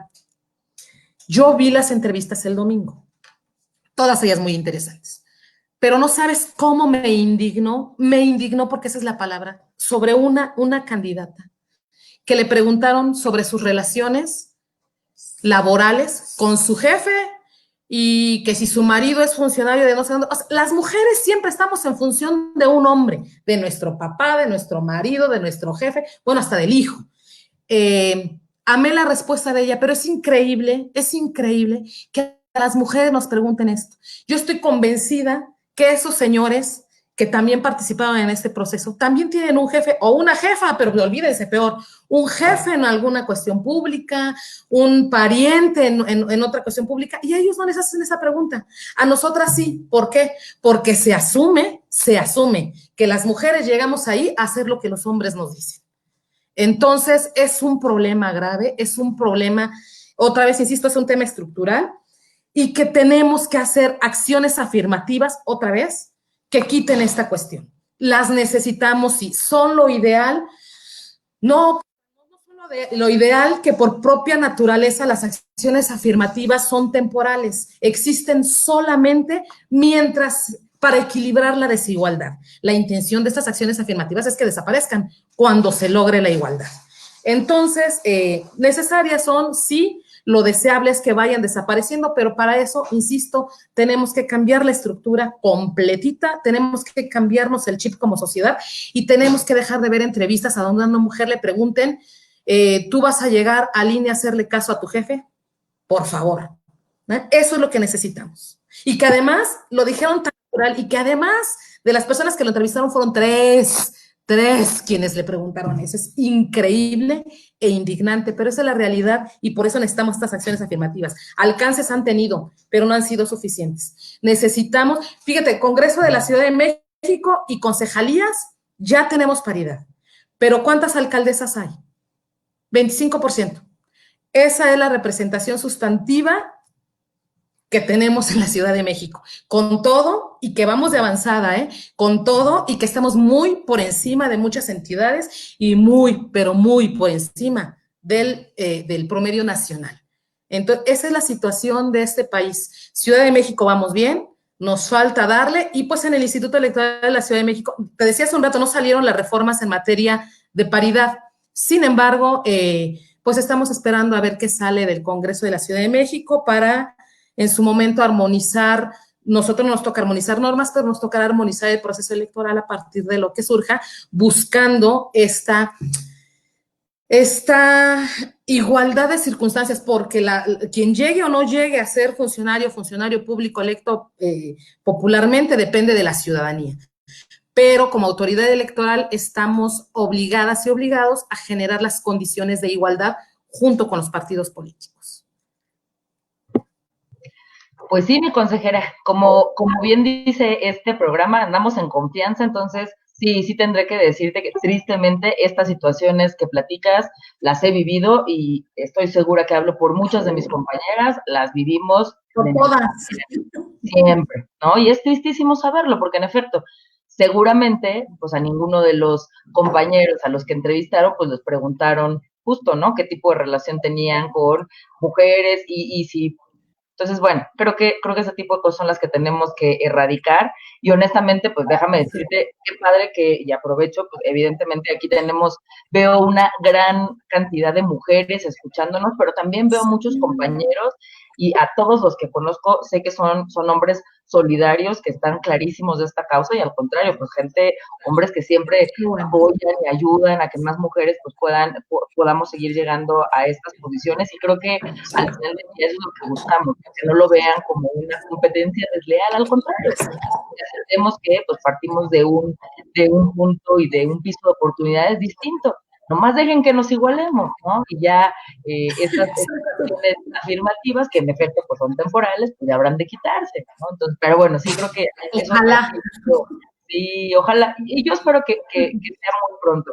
creo que el tener hoy también, insisto, a muchos compañeros conectados, de entrada ya es un muy buen comienzo, pues que ellos también estén participando, sobre todo cuando las mesas justo hablan de temas de género, porque siempre que hay temas de género, pues como que todos le corren, pues qué padre que hoy nos acompañan muchos por aquí, que por cierto, también para irlos saludando, le mandamos un saludo a Steffi, anda por aquí Javier, de Atenor Salas, Adri Cervantes, una compañera súper chambeadora de Álvaro Obregón, Copaco también, se encuentra con nosotros Ángel Montiel, que trae unas preguntas bien interesantes, que las estoy dejando un poquito hacia el final, no crean que se nos olvidan, Greta Shelley, está con nosotros Roque, también de Benito Juárez, Martín Vargas, les digo, para que vean que andamos muy internacionales, bueno, al menos muy fuera de la Ciudad de México, está Miguel Cruz, que nos escribe desde Sinaloa, está Odalis de Nicolás Ramiro, y ya ve por ahí algunos otros amigos que ahorita mencionaremos. Y mi querida consejera, como te decía, yo quería dejar las preguntas del público hasta el final, pero en serio creo que esta me podría caber muy bien en este espacio. Y por ahí nos preguntaba Cristina Ramos. Lo que Cris nos pregunta es lo siguiente, dice, ¿cómo cumplir realmente los derechos políticos de las mujeres adultas mayores? Y me encantaría que pudiéramos hacer aquí un breviario muy rápido, porque en efecto, pues estamos hablando de las cuotas que hoy existen, ¿no? Y de esas acciones afirmativas para las mujeres. Hoy los jóvenes también, pues tenemos cuotas afirmativas que también pues, nos garantizan ahí tener un espacio y poder participar. Pero ¿cómo le hacemos ahora para poderle garantizar también a las mujeres y adultas mayores pues, que puedan ser tomadas en cuenta? Yo creo que es una buena pregunta de Cristina Ramos, a ver si nos ayudas. Sí, fíjate híjole, súper interesante el tema porque yo me acuerdo cuando estudiaba Derecho, todas las culturas antiguas, todas veneran la edad avanzada. Y nuestra sociedad y nuestra cultura actual está tan descompuesta que les ponemos en una posición de ciudadanía de tercera o de cuarta. Es la verdad. Yo tuve la oportunidad, te debo decir, de ir ahora a las elecciones de Bolivia como parte de una misión de acompañamiento, no de observación, sino de acompañamiento para intercambiar buenas prácticas electorales. Y la que más, o quizá la única que me gustó realmente de ese sistema electoral, es una cosa que se llama voto asistido. Es un voto para las personas que no pueden ir a la urna. Entiéndase, personas adultas mayores que no pueden salir o personas con discapacidad. ¿Cuánta cultura nos falta en este país para esos dos sectores de la sociedad? Que además, el primero de ellos, adultos mayores, va en crecimiento. Nos estamos volviendo una sociedad cada vez con menos crías, menos niños y niñas, y cada vez con más personas adultas mayores, y cada vez con más desigualdades y más desequilibrios para ellas. Insisto, otro grupo que a mí me impresiona cómo está invisibilizado, porque ni siquiera vulnerado, porque para vulnerarlos hay que verlos, como a las mujeres nos ven porque somos mayoría, nos vulneran, pero un grupo que está súper invisibilizado es el de las personas con discapacidad. Entonces, todos esos grupos necesitan acciones afirmativas, acciones que les hagan tener representación, pero sobre todo lo que les hace falta es políticas públicas. Estoy convencida que es lo que falta para que, pues para empezar, para que puedan tener las mismas oportunidades que el resto de la ciudadanía, que nos hemos vuelto una sociedad adultocéntrica, pero en tanto no te vuelvas demasiado adulto, ¿no? Demasiado grande, porque entonces ya parece que eres otra vez niño. Discriminamos por edad a las niñas, a los niños, a las personas adolescentes, pero también a las personas de la tercera edad. Y las discriminamos y las abandonamos, porque además no les buscamos, no les generamos las condiciones para participar. Y yo quisiera poder escuchar, yo creo, me imagino cualquier ciudadano que hoy tienes aquí en tus redes después de 30, 40 años de activismo social, activismo vecinal en sus colonias, podría ser un excelente representante público, de menos, y fíjense, voy a decir de menos no porque demerite el trabajo, sino porque no están en la palestra, pero asesor de una persona diputada que además con esa experiencia, el problema aquí es no entender que la edad es experiencia. De una u otra manera, de lo que tú quieras, la edad es experiencia. Entonces, hay que dejar de demeritar, hay que dejar esas cuestiones de superioridad de ciertos grupos, los hombres, las personas sin discapacidad, las personas en edad laboral, lo digo así porque por Dios, ¿cuándo se acaba la cuestión laboral que está acá? Cuando uno se muere, es cuando acaba. ¿Por qué dejamos a las personas adultas mayores fuera? Hay algo que a mí, por ejemplo, como ejemplo te lo digo, me molesta mucho de la legislación electoral. A cierta edad, las personas ya no pueden, por ley, ser funcionarias de mesa directiva de casilla. No pueden. Cuando la ley debería decir, en lugar de, para ser funcionario de casilla necesitas tener entre esta edad y esta, debería decir, entre esta edad y para arriba. Pero los que tengan de tanta edad para arriba, es opcional, si quieren o no. Entiendo que esa era la razón o ese era el sentido, pero lo que hacemos es decirle, tú ya no. Y hay tantas personas adultas mayores que quieren aportar a la democracia y que no se les permite por ley. Así de tajante y así de adultocéntricos somos, así de discriminadores por cuestiones etarias y así de sentirnos superiores pues por cuestiones que no dependen además de nosotras y de nosotros, ¿no? La edad no depende de nosotros. Entonces, el sexo no depende de nosotros. El sexo con el que nace una persona depende de nosotros, y lo acoto porque sí, puede depender, ya cada quien decide. Pero con todo, el sexo con el que naciste, que es por el que eres discriminado, no depende de una o de uno. Entonces, cuando nos quitemos esa cuestión de la cabeza, es un poco complicado porque siempre nos han enseñado en esta vida tan competitiva, cuando compites es para ser el mejor, y si eres el mejor, pues es porque hay uno peor, y entonces ya hay una relación de supra-subordinación por una cuestión de capacidades. Eso no debe pasar. Ese es el tema. Yo no digo que no haya competencias, eso no me meto. El punto es porque esas competencias tienen que impactar en la calidad humana.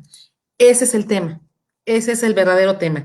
¿Necesitamos acciones afirmativas? Sí, pero otra vez lo que necesitamos es respeto y deconstrucción para entender que todos los seres humanos somos exactamente iguales.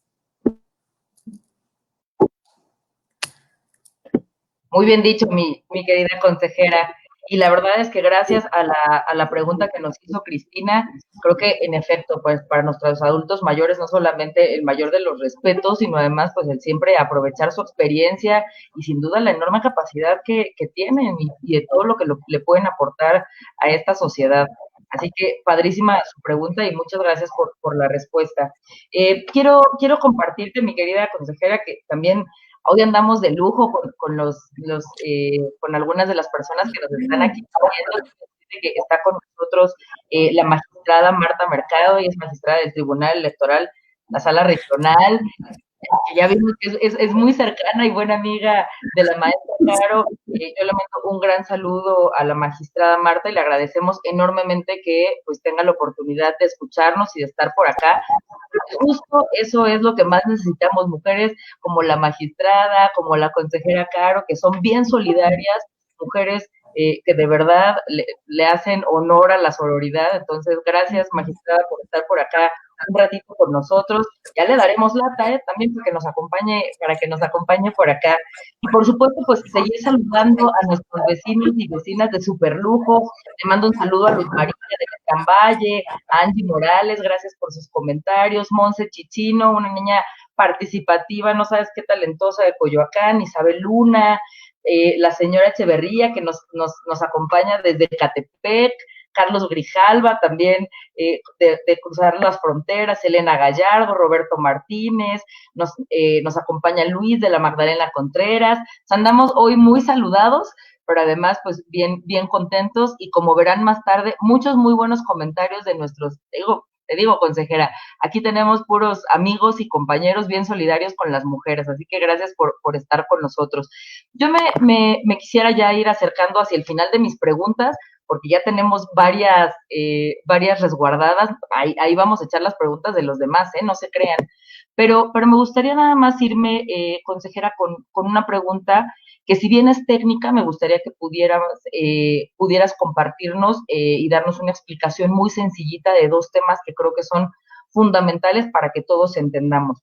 El primero es cómo podemos explicar la transversalidad sobre la perspectiva de género, porque luego la escuchamos mucho, ¿no? Y hasta la repetimos, pero sabe Dios de qué andamos hablando, entonces, para que no la vayamos a regar, para que nos cuentes un poquito más. Y el segundo término que me gustaría que pudieras abordar es el tema de la violencia política de género, ¿no? Un poquito qué lo origina, cuáles son los mecanismos, para que nos pudieras dar una breve reseña tal vez de estos dos conceptos, que sé que en algún otro momento pudiéramos abordar con mayor profundidad, pero para clarificarnos, ya empezar a ir con las preguntas de nuestros amigos. Perfecto. Transversalidad de género.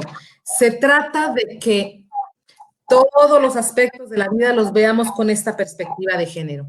La elección de candidaturas, la impartición de justicia.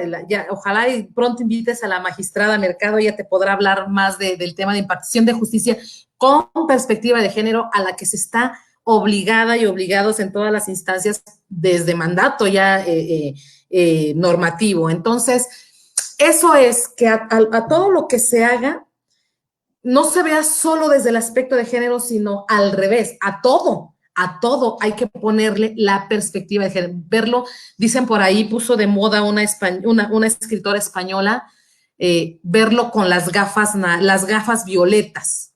Es decir, a todo lo que haga tengo que verlo a partir de los ojos de las mujeres y de esa desigualdad histórica que hemos tenido. Entonces, esa es la transversalidad, no hacer nada sin poner la visión de la perspectiva de género, la visión de las gafas moradas en todos los aspectos, en todas las secretarías, en todas las normas, en todas las políticas públicas, en todas las acciones, en todo. De eso se trata la transversalidad. ¿Qué es la violencia política contra las mujeres? La violencia política contra las mujeres por razón de género está definida en la Ley General de Acceso a las Mujeres a una vida libre de violencia. Así se llama, si no me equivoco, artículo 20 bis, por ahí debe estar. Y la definición se refiere a que se trata de, comprende todas aquellas acciones, omisiones, tanto en la esfera pública o en la privada, abarca las dos, que busquen o tengan por objeto o resultado limitar, anular, menoscabar el ejercicio de los derechos político-electorales de las mujeres, de una o de varias, y el acceso al ejercicio a su cargo o a su labor o actividad, o su libre desarrollo en la función pública, o la toma de las decisiones que realizan, o su libertad de organización, o bien el acceso y ejercicio a las prerrogativas cuando se trate de precandidatas, por ejemplo, candidatas, funciones a cargo público, etcétera. Entonces, implica una cantidad de acciones tan grande, todo aquello que menoscabe el ejercicio libre de una mujer a su derecho a participar en la vida pública, que puede ir, y son acciones o omisiones, y puede ir desde cosas sutiles hasta llegar a violencia feminicida. Ha habido casos, sí. Me acuerdo en Morelos hace no muchos años, 1 de enero, recién el día que iba a tomar posesión, mataron a una alcaldesa en Morelos. A ese grado llega la violencia feminicida, es violencia política por razones de género, por los mensajitos que dejaron, pues hay que construir cuál es la característica principal que tenga que ver con menoscabar o impedir que lleguen, que ejerzan estos derechos. Luego mucha gente ha dicho, es que también se las hacen a los hombres.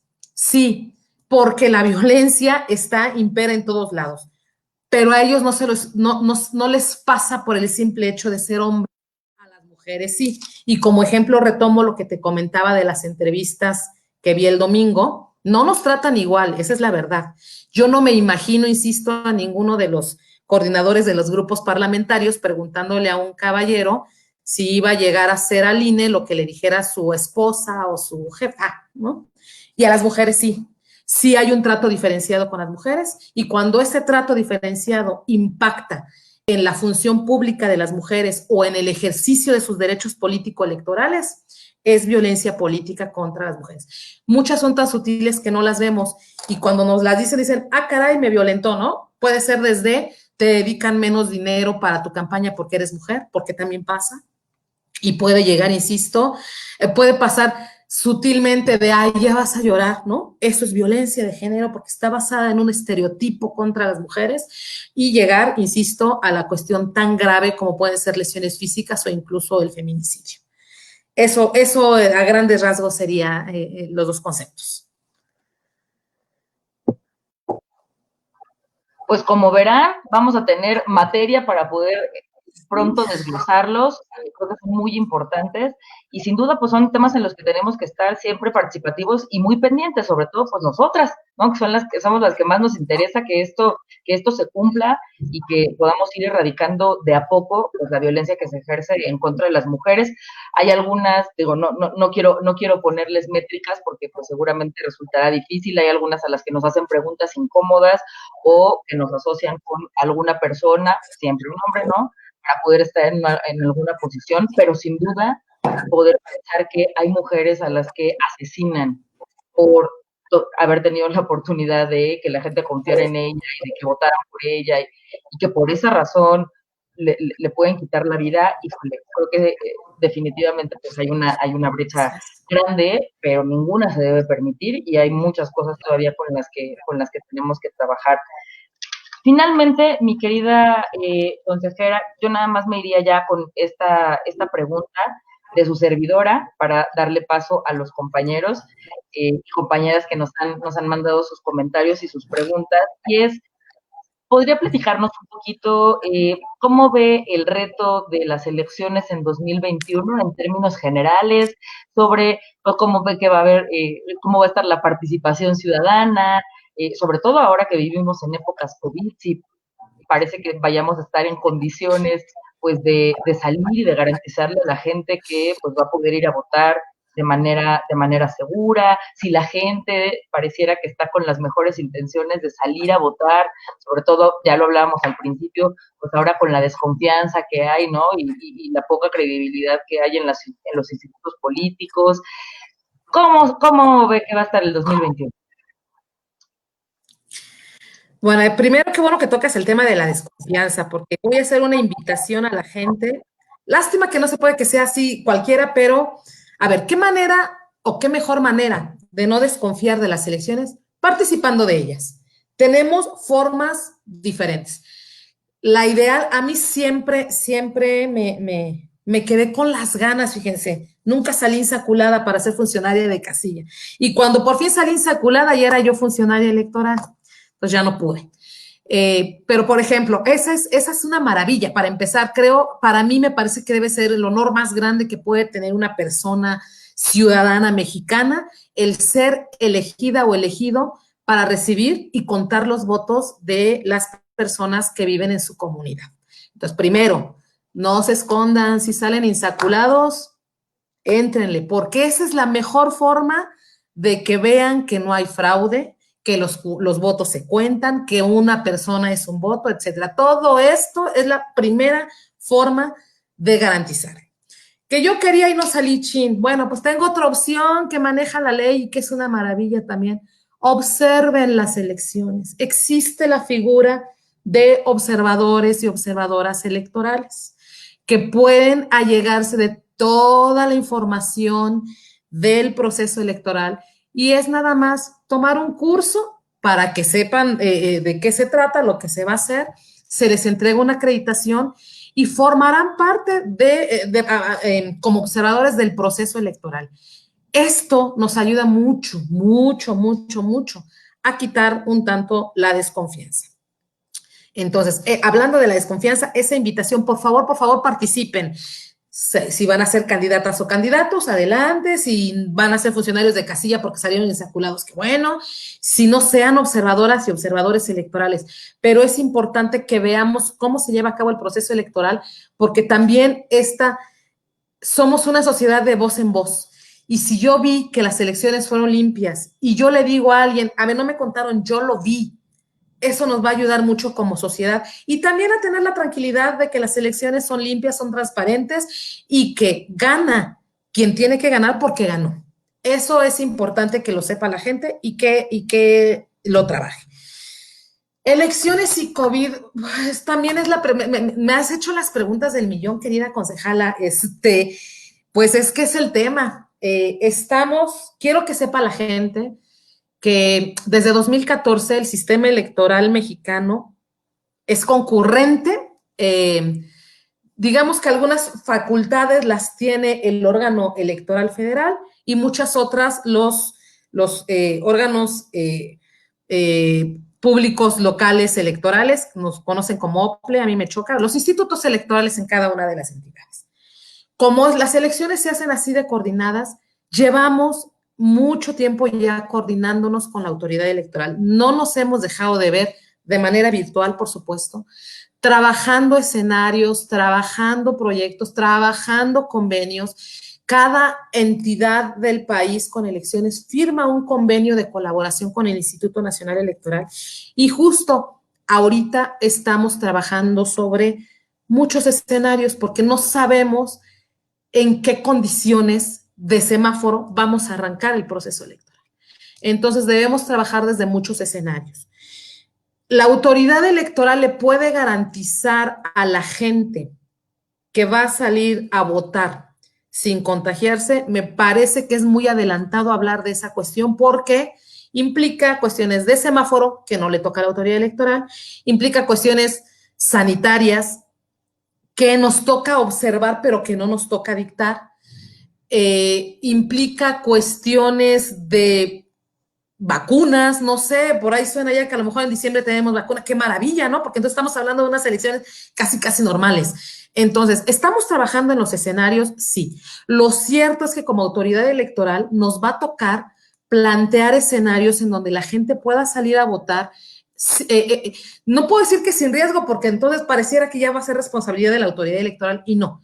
Pero sí diciéndole a la gente, si tú haces A, B, C, D, E, lo que venimos escuchando desde hace medio año, que si el cubrebocas, que si la careta, que si el metro y medio, que si no hablar, que si no saludes de beso, que si no abrazas, con esas condiciones me parece que estamos en probabilidades de tener una elección fiable, una elección fiable siempre en resultados. Hoy y siempre. Me refiero a la salud de las personas. Todo está en que entendamos que nuestra salud en gran medida depende de nosotras y de nosotros en el cómo nos cuidamos y el cómo nos informemos de fuentes confiables de lo que es esta, ya te iba a decir la enfermedad, pero ya sé que no se debe decir en redes porque nos cortan.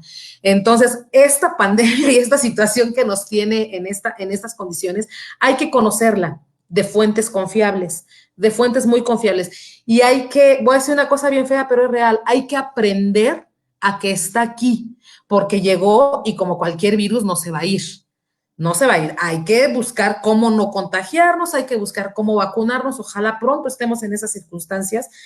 Pero la realidad es que sí, las autoridades electorales estamos trabajando en todas las opciones, en todas las vistas y en cómo nos va a tocar difundir. Además, o sea, no solo va a ser la organización del proceso electoral en condiciones diferentes, porque sí, eso es un hecho.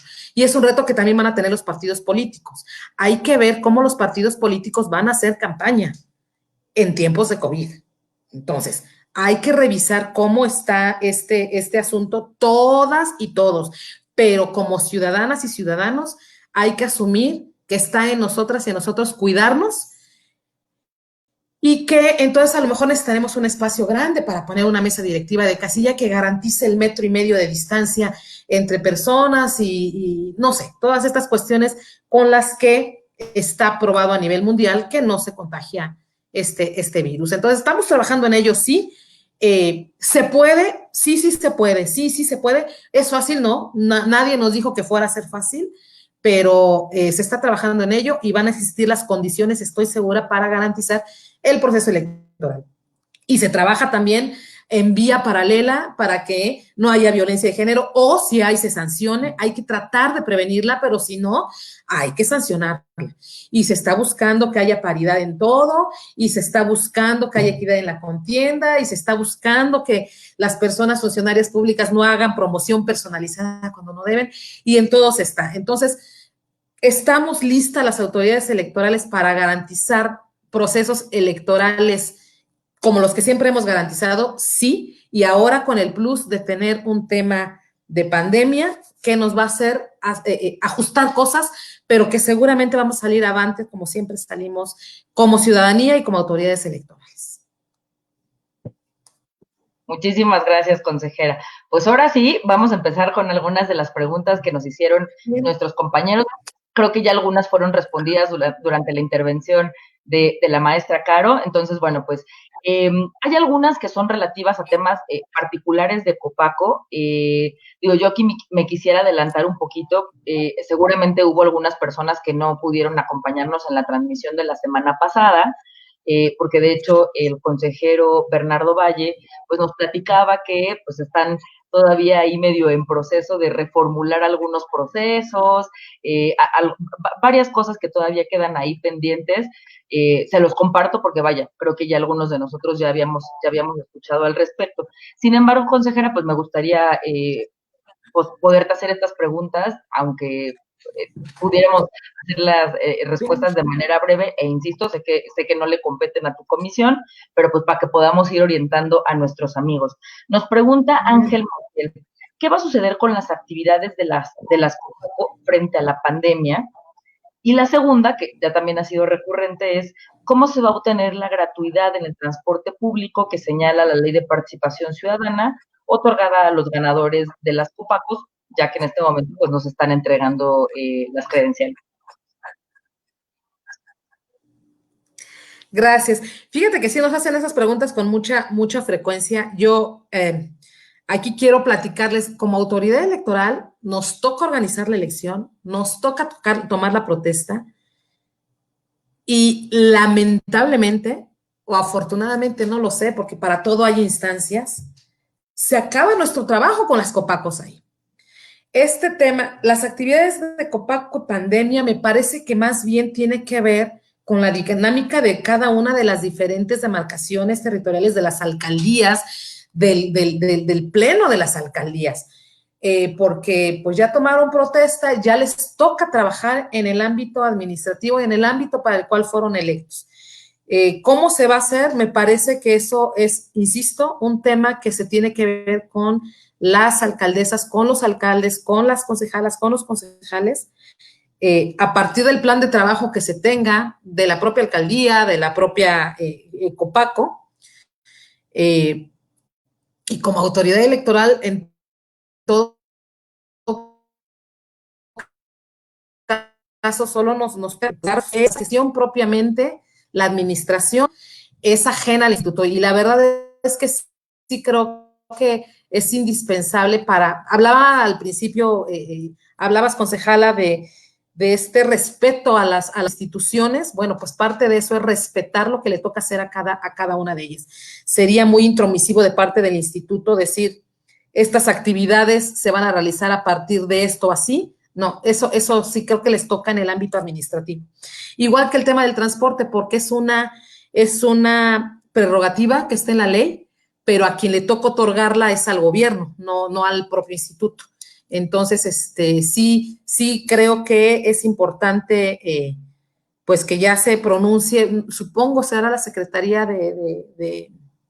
la Secretaría de Vialidad, se llama, de Movilidad, se me olvidó ahorita, perdón, se me fue el nombre de la Secretaría de la Ciudad de México, pero pues es a partir de ahí, porque son esta instancia a la que le toca determinar el cómo se va a hacer este tema, que en efecto es una prerrogativa que está en la norma. Entonces, creo que ya tendrían que empezar a hacerla valer.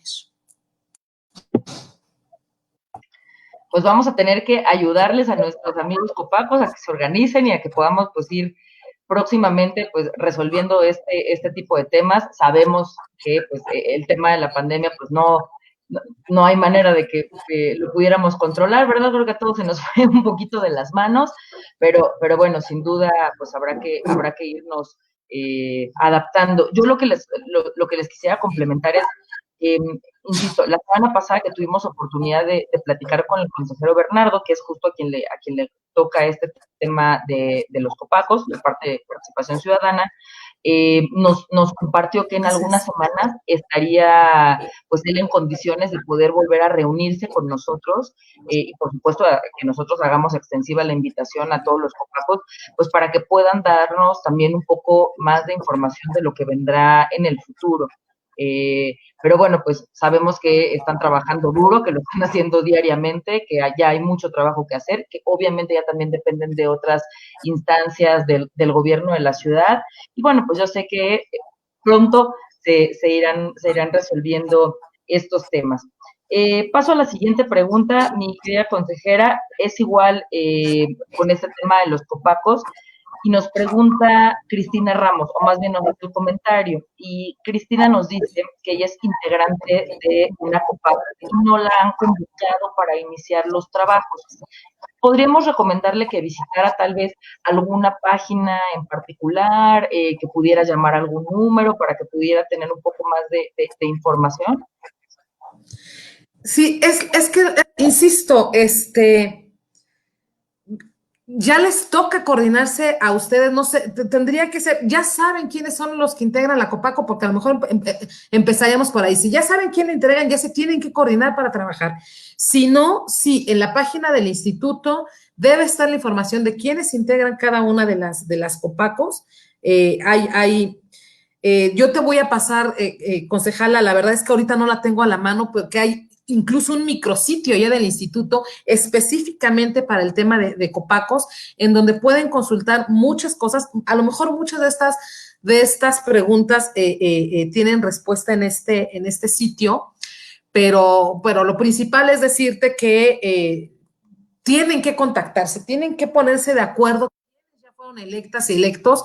Y bueno, primero partir de esa pregunta, ¿sabemos quiénes son nuestras compañeras y nuestros compañeros de Copaco? Ese sería el primer punto. Y segundo, pues entonces incidir para que empiecen a reunirse, empiecen a hacer su plan de trabajo, empiecen a trabajar completamente en esta representación que les toca hacer de su colonia. Dame oportunidad de compartírtelo y a lo mejor lo ponemos en otro momento, pero si no, en la página del instituto www.iecm.mx,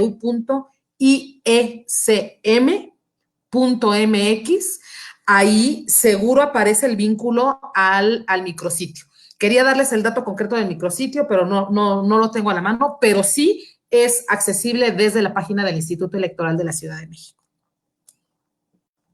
Ahora mismo nosotros también subiremos aquí en los comentarios para que quien tenga duda o haya quedado duda de la página puedan revisarlo. Entonces ahorita en nuestros comentarios ahí voy a poner la página y bueno, no se les olvide, sobre todo, digo, nada más aquí hago la recomendación, fíjense que tenemos un deadline para que hagan su toma de protesta. Entonces tenemos de aquí al 31 de julio para que puedan rendir protesta como copacos. Entonces, ahí en la página van a encontrar toda la información y si no, pues ya tienen nuestras redes sociales y las de las de la consejera, así que si no tienen inconveniente, pues ahí nos mandan un mensajito si necesitaran información más precisa y con muchísimo gusto pues los vamos remitiendo a otros lugares. Ah, miren, ya nos están ayudando, ahí ahí está la página que habría que consultar. Muy bien. Bueno, pues un par de preguntas, creo que son muy valiosas, pero no sin antes saludar también a los amigos que se han venido incorporando. Saludamos a Víctor Martínez, que se encuentra con nosotros, Tere Rodríguez, Delia Ugalde, que hace un extraordinario comentario que en efecto pues hay que criar nuevas generaciones, hombres y mujeres, así que sí, reeducar a todos ellos. Aprovecho también, consejera, para platicarte que está con nosotros Arturo Valencia, él es concejal en la alcaldía de Milpalta, no solo es un hombre muy trabajador, siempre muy solidario, sino además siempre generoso con su tiempo y nos acompaña en este tipo de espacios y me encanta porque es un hombre que se prepara muchísimo para hacer cada día mejor su trabajo, así que gracias, concejal, por acompañarnos hoy. Se encuentra con nosotros Luz María Díaz, está con nosotros Víctor Gómez, que nos saluda desde la alcaldía de Tlalpan, y también un joven talentosísimo y muy trabajador, miembro de Copaco en la Magdalena Contreras, Diego Mercado. Así que bueno, como verás, muchas mujeres, muchos hombres, jóvenes, y ya por ahí yo creo que muchos adultos mayores que les encantó además el comentario que hiciste sobre el tema del respeto a las personas de la tercera edad. Muy, muy, muy valioso, muy interesante, consejera. Bueno, la siguiente pregunta nos las hace Jaciel Rojas de Benito Juárez. Y él nos pregunta que cuáles serían sus recomendaciones para las y los jóvenes interesados en involucrarse en los asuntos públicos de su comunidad. Bueno, pues primero que se informen. Tienen muy mala fama de que no se involucran y la verdad es que son bien involucrados. Lo que pasa es que otra vez hay un tema de adultocentrismo increíble y otra vez las personas jóvenes son discriminadas aparentemente por una falta de experiencia, prejuzgando, porque de verdad no sabemos lo que hay detrás de la vida de una persona independientemente de la edad que tiene.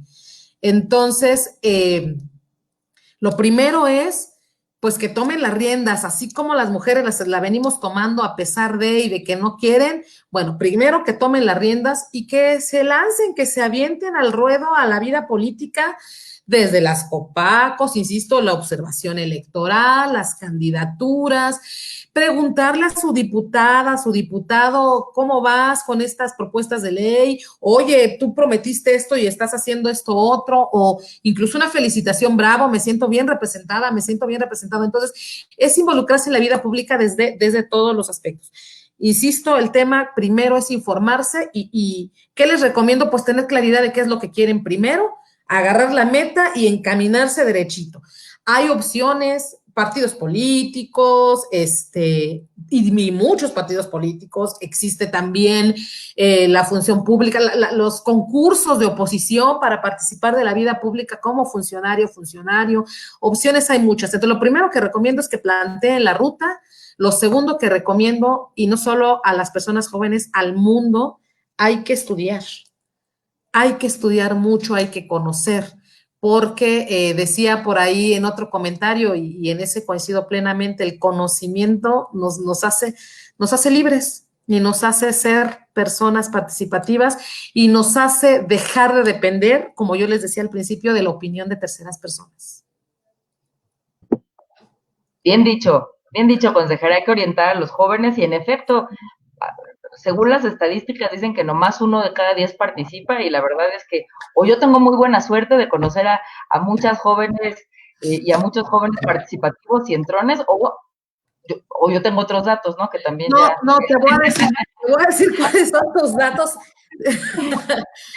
Sí, 1 de cada 10 participa. Lo que les falta es como con el caso que te decía de los niños. Les falta 1 de cada 10 participa de la manera en la que los adultos queremos que participen.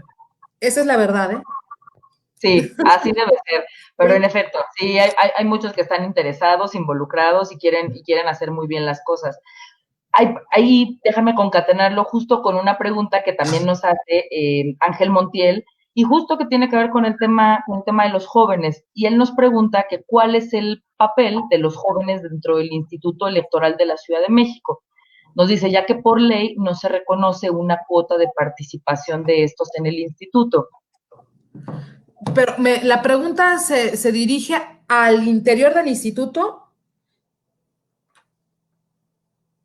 Y si anda por acá Ángel, si nos quisiera clarificar, si quieres ahorita regresamos a esa pregunta. Sí. Y déjame ir pasando a otra pregunta que nos hace Juan Adrián Campos, él es de Gustavo Madero y también es Copaco. Y me imagino que se está medio topando con piedra porque nos pregunta lo siguiente, dice, ¿cómo saber o cómo contactar a los integrantes que no conocemos? Ok, nunca se los topaban en campaña o algo, no, si no tienen ese contacto, sí les recomiendo que acudan vía telefónica, o de preferencia, creo yo, o por correo, a la alcaldía. Las alcaldías ya saben perfectamente quiénes son los integrantes de las COPACOS, son los primeros. O si quieren nada más saber quiénes son, pues insisto, está la página del instituto. Pero los datos personales, pues ustedes saben, tienen un tratamiento especial. Entonces, aquí lo ideal es pues que busquen la forma, primero en la alcaldía, pero si no, ingresen, insisto, a la página del instituto y los datos que hayan otorgado, pues estarán ahí cómo localizarse, a lo mejor con un domicilio, no necesariamente el domicilio personal, a lo mejor sí, quién sabe, pero ahí es donde podemos encontrar los datos que fueron públicos y que fueron autorizados para publicarlos. Insisto, ¿quién debe coordinar esos trabajos? No coordinarlos, ¿no? Pero en donde debe estar arraigado el trabajo de las Copacos, porque además es con quien se vincula, es con las diferentes alcaldías, las demarcaciones territoriales. Perfecto. De todos modos, insistiré para que lo tengamos ahí muy presente y, por supuesto, para que nos acompañen. Pronto mira, más bien, concejala, quisiera comentarte, más bien hay que pedir que quien le toque convocar, convoque ya para que se conozcan. Es eso, porque recordemos que hay datos personales, ¿eh? Entonces no se pueden dar tan fácil. No es así como de, ahí me aviento y ahí te va el dato personal. Venimos hablando de violencia de género, acuérdense. Entonces hay cosas que hay que ser muy cuidadosos de cómo se puede dar o cómo no. Quien tiene que coordinar, que coordine y que se reúnan. Es que es así como tiene que hacerse. Ya sé que no hay un presidente como antes, la figura era diferente, pero tienen que coordinarse más bien desde la alcaldía para que ya empiecen a trabajar y se conozcan personalmente.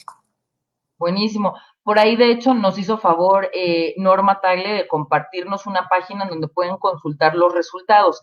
Evidentemente, lo que van a ver seguro, pues solamente es una lista de nombres, porque como bien dice la consejera, pues no podemos ahí compartir, no pueden, yo ya me ando apuntando, no pueden compartir direcciones o teléfonos o correos, pero bueno, al menos ya con los nombres, pues en una de esas ahí le buscan por Facebook o algo, por lo pronto, ¿no? Y a lo mejor no tienen los datos porque no han tomado protesta.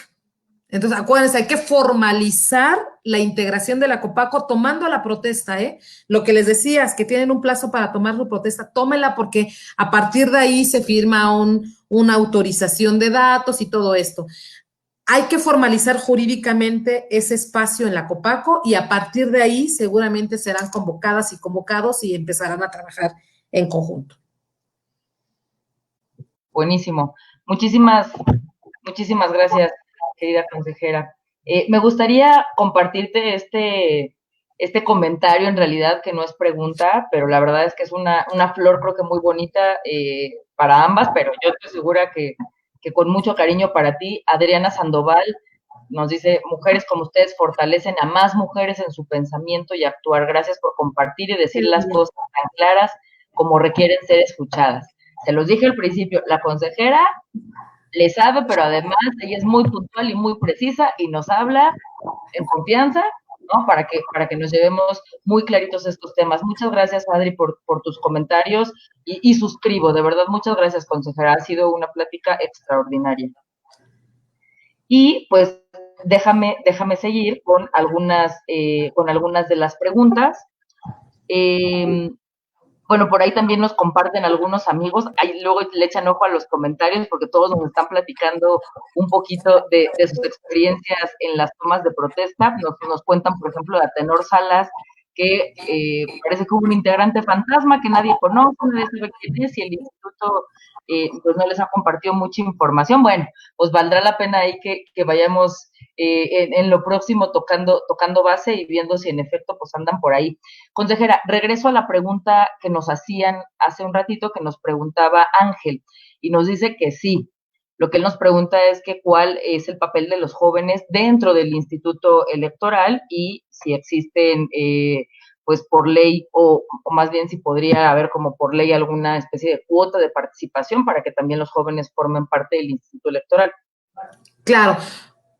Bueno, a ver, cuotas laborales al interior del instituto, pues como en toda la administración pública, eso no existe. Hay jóvenes trabajando en el Instituto Electoral de la Ciudad de México, muchísimos, muchísimos. Y en proceso electoral nos llenamos de juventudes, de verdad es una maravilla, los distritos están llenos de gente. ¿Cuál es el tema en el Instituto Electoral de la Ciudad de México, como en todos los institutos electorales? Hay un servicio profesional electoral y hay una rama administrativa y hay formas de contratación por convocatoria, siempre por convocatoria. No hay, lo que sí es claro, no hay discriminación por edad, esa sí no hay. Y sí, son muchas las juventudes las que se acercan a trabajar al Instituto Electoral de la Ciudad de México. Entonces, Me atrevo a decir que, a ver, primero, no existen las cuotas laborales como tal. Creo que debieran existir para jóvenes, para personas adultas mayores, pero también me atrevo a decir que en el Instituto Electoral de la Ciudad de México no las necesitamos, porque sí contratamos jóvenes, sí no discriminamos personas adultas mayores y sí se respetan derechos, se respeta todo, no hay una discriminación por cuestión de edad. Entonces, hay cargos que piden no edad, cierta experiencia. Hay cargos que requieren una preparación profesional que necesariamente te lo da, no la edad, pero pues que a los 18 años no tienes una licenciatura y hay cargos que te piden que tengas licenciatura por ejemplo, pero eso no tiene que ver con la edad, sino con el perfil que se busca en un cargo. Entonces, lo cierto, por ejemplo, un servicio profesional electoral, la intención es ir creciendo a partir de una profesionalización. Esas oportunidades existen más allá de una cuestión de edad. Sí se prevé, no en una norma, pero sí de facto pasa. Hay muchas juventudes en el Instituto Electoral de la Ciudad de México. Y al revés también, hay muchas personas que han hecho carrera ahí y que llevan 20 años, 21 años en la institución, que por más jóvenes que hayan entrado, pues ya estamos hablando de adultos, de personas adultas, pues habemos de todo en ese instituto. Hay personas muy jóvenes, hay personas con mucha experiencia, hay personas de adultas mayores en el Instituto Electoral de la Ciudad de México y todas y todos ellos tienen muchísimo que aportar más allá de su edad, independientemente de su edad. Jóvenes y personas adultas mayores aportan todo lo que tienen que aportar. Y insisto, va mucho más allá de una cuestión normativa, sino es una cuestión pues que se da de manera natural en el instituto.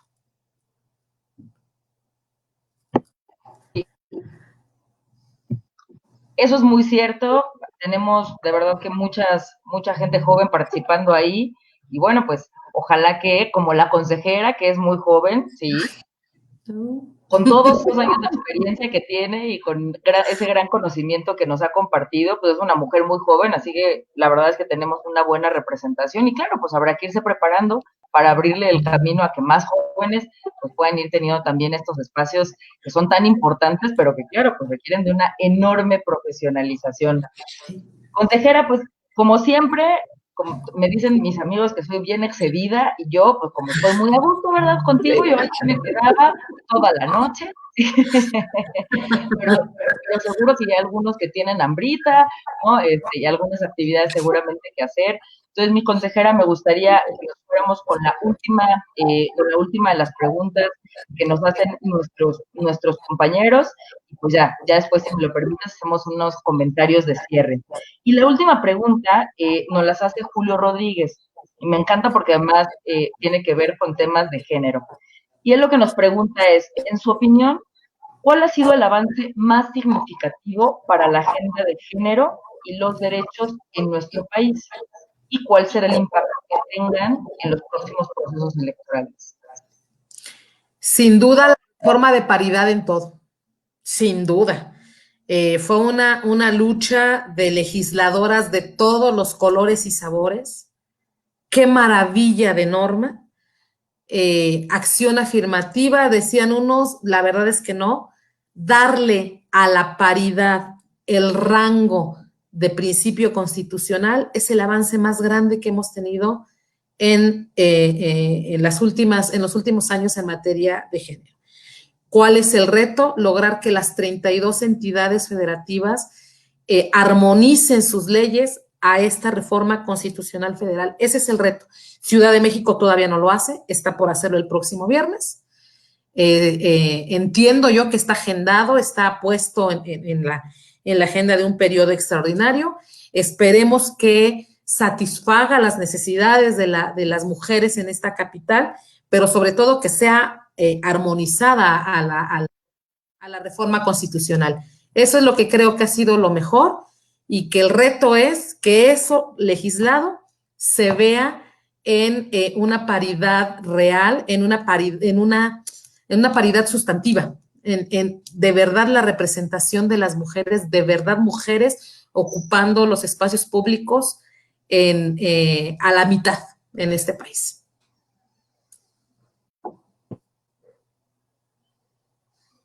Muchas gracias, consejera. Ya, ese es el último y más bien nada más tiene que ver un comentario, es una percepción de su parte. Bien. ¿Qué onda con el voto electrónico? ¿Lo veremos en 2021?